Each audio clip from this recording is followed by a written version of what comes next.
Hi folks, it's Big John here. Thanks for joining me for another great motorbiking adventure. Now this time it's my latest big trip, Italy 2025. 3,000 miles, 8 countries in 14 days. This one has it all.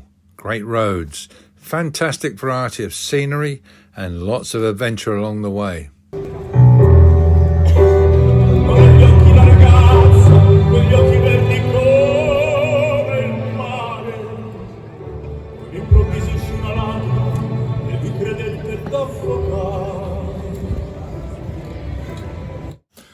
After riding down through France and Germany, my friend Mick and I arrived in Austria and rode over the Alps by the famous Grossglockner high Alpine Pass, where we stopped to admire the fantastic mountaintop views.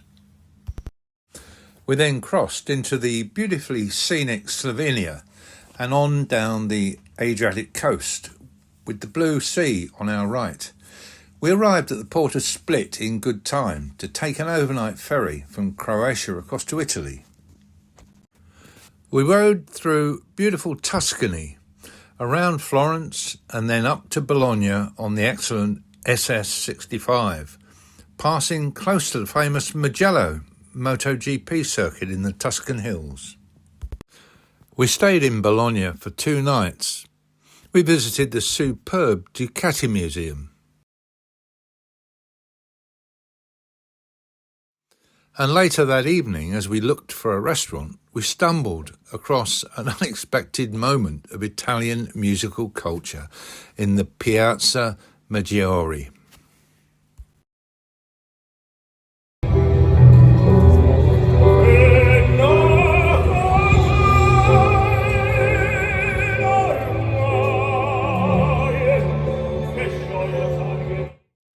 On this trip, we had experienced a great mix of snowy mountain passes, blue seas, being buzzed by crazy Italian bikers, and inevitably a couple of unplanned detours. We rode back via the superb scenery of the Route des Grandes Alpes and had a blast on empty French D roads, then through the flat Champagne country and finally onto Eurotunnels across back to the UK. Now this wasn't just any bike ride.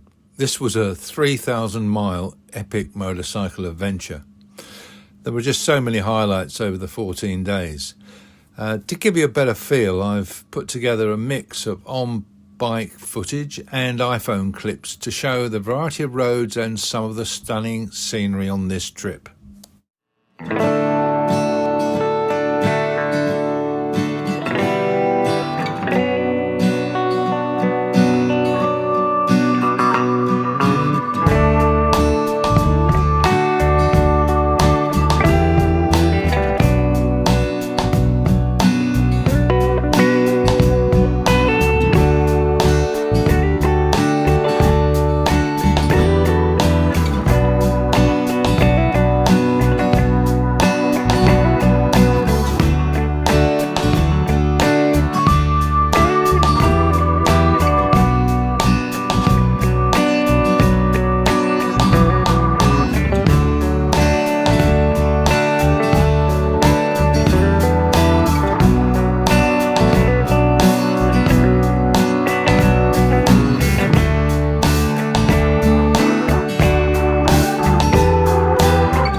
Having ridden down the coast with the blue seas of the Adriatic on our right, we arrived at the port of Split in good time for our overnight ferry to Ancona in Italy.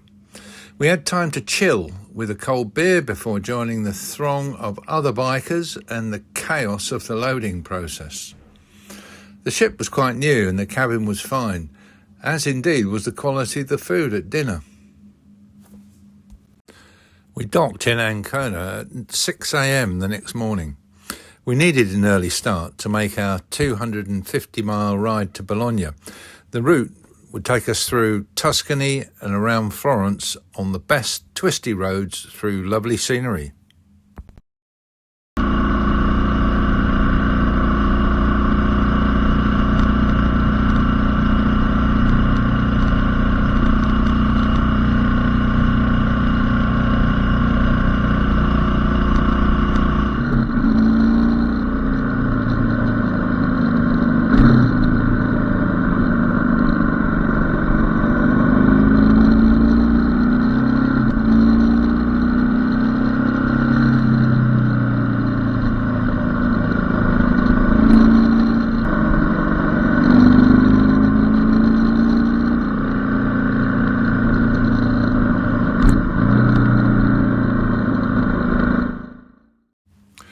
I had booked a nice hotel with private parking in the University district of Bologna. It was close to the centre and all of the many restaurants. We would stay 2 nights, and on our rest day we planned to visit the Ducati Museum, which was just a 20-minute taxi ride away.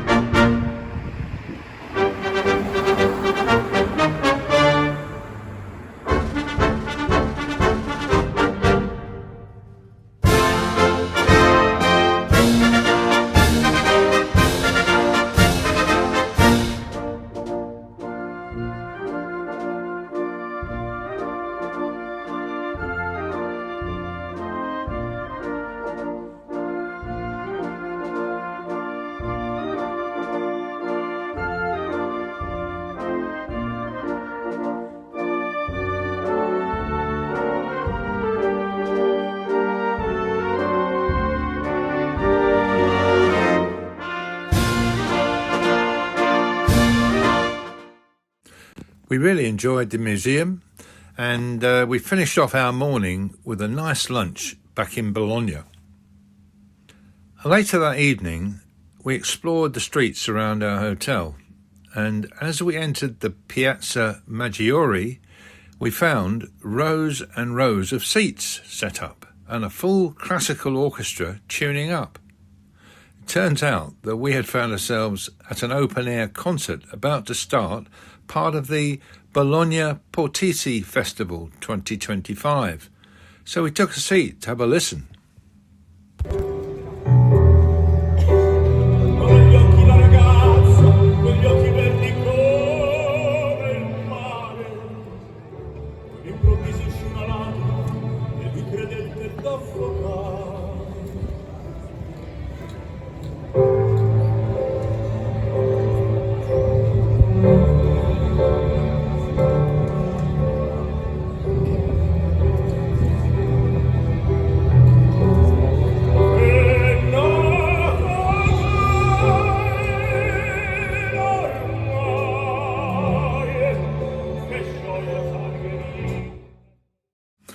Having had our taste of Italian culture, it was now time to start our long journey back to the UK. Our route for day 9 would take us to Alessandria for the night, and then on day 10 into France to Albertville. At the border, we would pick up the Route des Grandes Alpes, which links Lake Geneva with the French Riviera. We would do the famous Col de Lizerne section with its stunning scenery, and as you will see, it's very popular with motorcyclists.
fantastic day up in the Alps.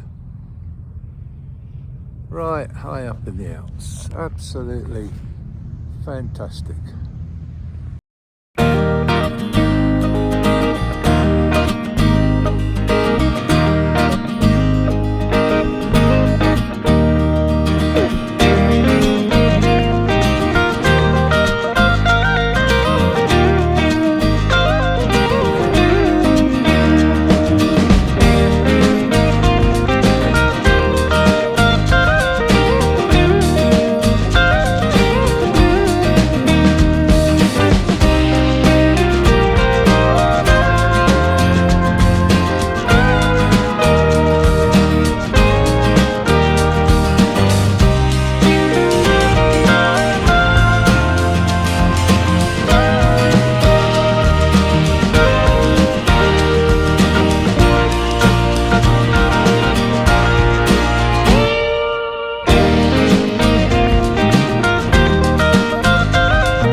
So we now leave the mountains and the Alpine region and ride through much more open and flatter scenery as we take a quiet French D-road route up to Rheims, Champagne country.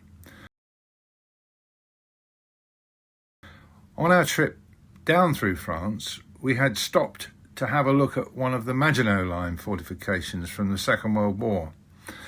Just thought I'd slip in a couple of those pics. We finished with a quick blast from Rheims to Calais via the auto route and then on Eurotunnel home. This was a long trip which needed to be ridden at touring pace with luggage on our bikes. But as I look back through the on-bike footage, I can't help smiling at the number of times we were overtaken by local bikers out for a blast.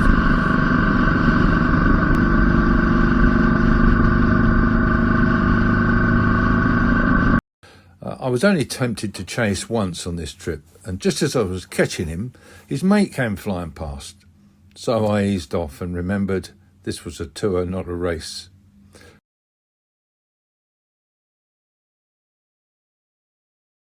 But I did manage to overtake one guy during the trip.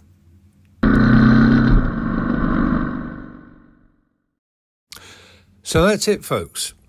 Now, this wasn't just any bike ride. This was a 3,000-mile epic motorcycle adventure. It was very difficult deciding which bits from 14 days of riding to fit into a 15-minute video.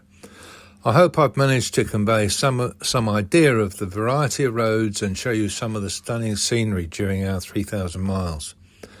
What did I leave out, you might ask? Well, if you want to find out, hang on past the end screen. Anyway, thanks for watching. Hope you enjoyed the video and make sure to watch out for my 2026 big trip to the Pyrenees. What did I leave out?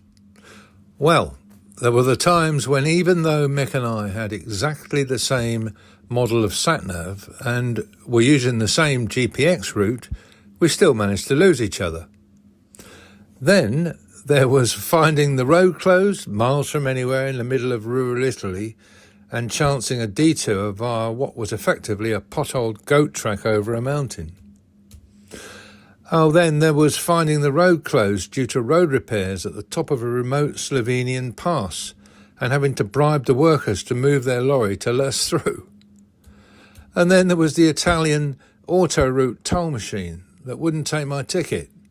And after pressing the help button, all I got was a useless stream of Italian gibberish coming from the loudspeaker, and then a 6-foot roll of paper, and the barrier went up. I found out later it was asking me to pay €300 penalty for what was a €2.40 toll. Thank God we left the EU.